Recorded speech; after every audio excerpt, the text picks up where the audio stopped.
Hello students, I am your educator Tanvi and here I am teaching you chapter 6 tissues. So let us first understand what tissues are.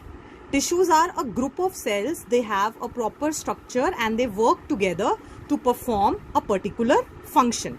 So like in the 5th chapter, the fundamental unit of life, we have seen that cell give rise to tissue and further it give rise to organ. So tissue is nothing but a collection of cells, a group of cells which will together form a proper structure and work together to do a particular function. Now the multicellular organisms, they show division of labor. What is this division of labor? Means, for example, we are organizing a party.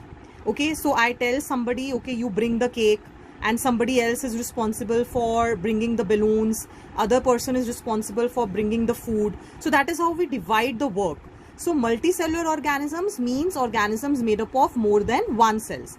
In that, the tissues, what is the use of tissues? It shows division of labor, means a particular tissue is performing a particular function, the other tissue is performing another function.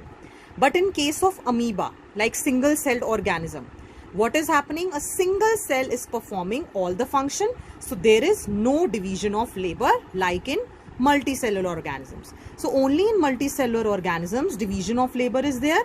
In unicellular organisms there is no division of labor.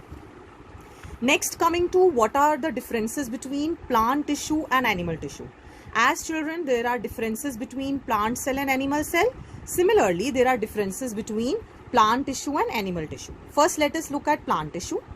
Plants are stationary and mostly their function is supportive, means to give the mechanical strength. So main function is to provide the structural strength. Coming to animal tissue, animals, they move and they use energy, so they have a variety of functions. Tissues will have numerous functions. Next, plant tissue, mostly these tissues are dead. Why? Because the main function is to maintain the structure, give the strength to the plant. But over here in animal tissue, mostly tissues are living because they have to do a variety of function. There is division of labor mainly in here in animals. In plants also it is there, but here it is more complex in animals. Then growth in plants, it is limited to only certain regions. But in animal tissue, growth is not limited to certain regions. It is overall growth.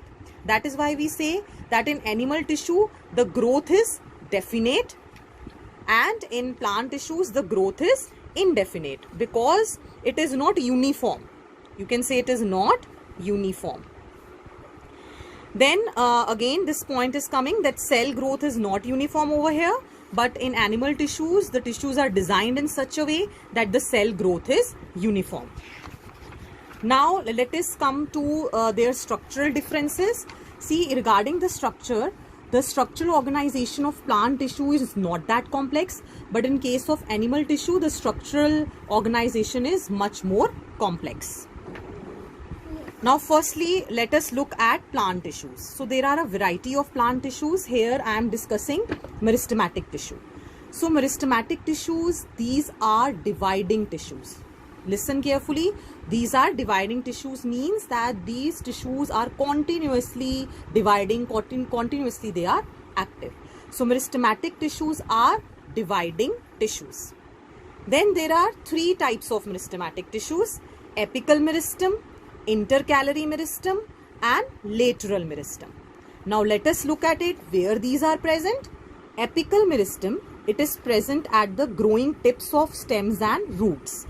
So it can be the stem or the tip of stem or the tip of root. So at the tips it is present.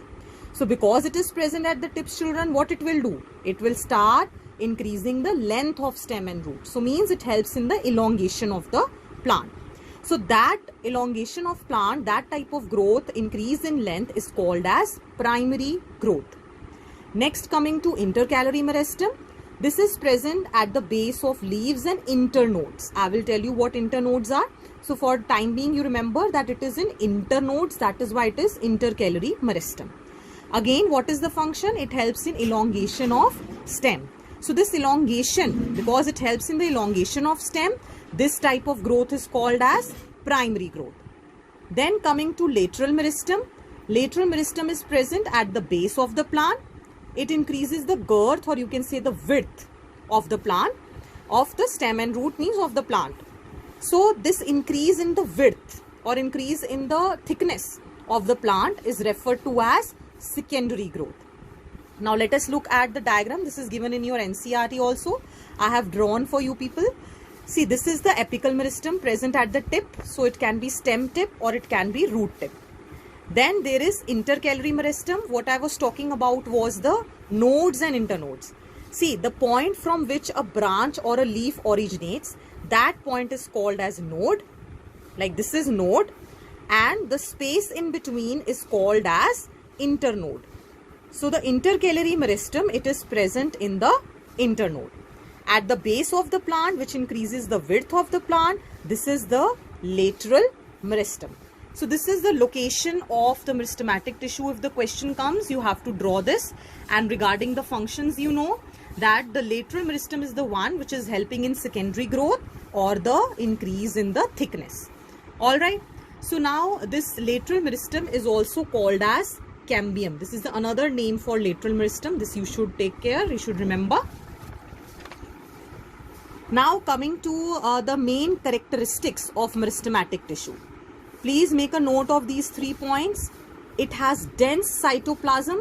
Dense cytoplasm means that it will be having lot of materials for the cell to divide, because cell is dividing cell. So cell has to actively divide. That is why cytoplasm is dense, means it is metabolically very much active. Then it has prominent nuclei, means the nucleus is very much active over here. Another important thing is that they lack vacuoles. What do they lack? They lack vacuoles. Why? What are vacuoles?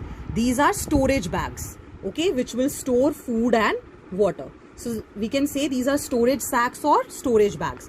So why meristematic cells or meristematic tissues, they don't need vacuoles? Because they are very much active in division. So they don't need to store food. There is no need to store food. And then the division rate also has to be fast. That is why they don't have any vacuoles. Then the next is permanent tissue. So meristematic tissue is still here. You should know the characteristics of meristematic tissue. So today I will just give you a brief, in this video I'll tell you what permanent tissues are. Children, permanent tissues are non-dividing tissues. They are non-dividing tissues. So at some time, these meristematic tissues only, they become permanent tissues. Okay, they lose the ability to divide, and at some point they were meristematic tissue. So now they have become permanent tissue. So the process by which a meristematic tissue will become permanent tissue, non-dividing tissue, that process is called as differentiation. Okay, by which a meristematic tissue is losing its ability to divide and becoming permanent tissue. Now let us look at it that permanent tissues are of 2 types: simple permanent tissue and complex permanent tissue. You can see it very clearly. Simple permanent tissues have 1 kind of cells, simple permanent tissues, and they are of 3 types: parenchyma, collenchyma and sclerenchyma. Complex permanent tissues, they are made up of more than 1 type of cells. That is why they are complex. Okay, complex means they are made up of more than 1 kind of cells. So these are of 2 types: xylem and phloem. So simple permanent tissues, parenchyma, collenchyma, sclerenchyma, and complex, xylem and phloem. Complex because it is made up of more than 1 kind of cells, and simple because it is made up of only 1 type of cells. Here it is more than 1 type of cells. So you can see parenchyma is another division is there. It is of 2 types: arenchyma and chlorenchyma. Arenchyma means it contains air. The cell contains air cavities which will help the plant to float. Chloren means it contains chlorophyll which will help to perform photosynthesis. Now differentiation, I have already told you what this process is, that cells of meristematic tissue, they will take up permanent shape by the process of differentiation. Clear?